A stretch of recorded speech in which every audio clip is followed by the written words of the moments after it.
হে hi everyone, good morning সবাইকে। তো দিনটা ছিল শ্রাবণ মাসে প্রথম সোমবার, আর সে সকাল সকাল ঘুম থেকে উঠে সুন্দর একটা ওয়েদার ছিল। সকালবেলা মিষ্টি মিষ্টি হাওয়া হচ্ছিল, সেই হাওয়াই উপভোগ করছিলাম। সুন্দর একটা ওয়েদার ছিল।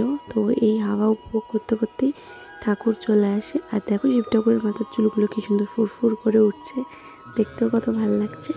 তো তারপরে এসে তোমাদের সাথে এই ডেকোরেশনটা একটু শেয়ার করে নিলাম।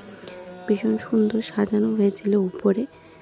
তারপরে আমি ঘরে এসে পড়ি, এসে শিবের মাথায় জল ঢালি, মানে আমার ঘরের মহাদেব বাবার মাথায় আমি জল দিই, বেলপাতা দিই, ফুল দিয়ে পুজো ঘরে কমপ্লিট করি। আর ওই দেখো পিছনে আমার মা বসা। তো তারপরে আমি রেডি ফেডি হয়ে ছাদে চলে যাই। তো এখানে পুজো শুরু হয়ে গেছিলো, পুরোহিত মশাই পুজো শুরু করে দিয়েছিল, সবাই পুজোতে বসে পড়ছিল। তারপর সবাই মিলে বেশ পুজো দেখছিলাম। তারপরে শুরু হয়ে গেল আরতি। তো এখানে পুরোহিত মশাই এক এক করে ধূপ ধুনো, পঞ্চপ্রদীপ, কর্পূর সব দিয়ে বলে বাবাকে আরতি করে নিচ্ছিল।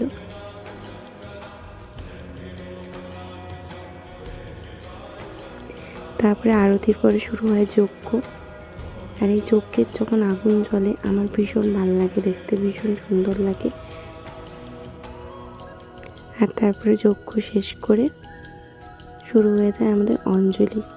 আমরা সবাই মিলে একসাথে পুষ্পাঞ্জলি দিই।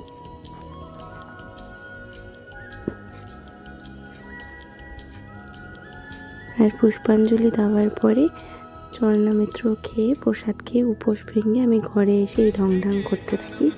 তো চলো আজকের মতো ব্লগটা এইটুকুনি। দেখা হবে আবার অন্য নতুন কোনো ব্লগে। ততক্ষণ সবাই খুব ভালো থেকো। হ্যাঁ, আর যাওয়ার আগে একবার বলে যাবো, হর হর মহাদেব।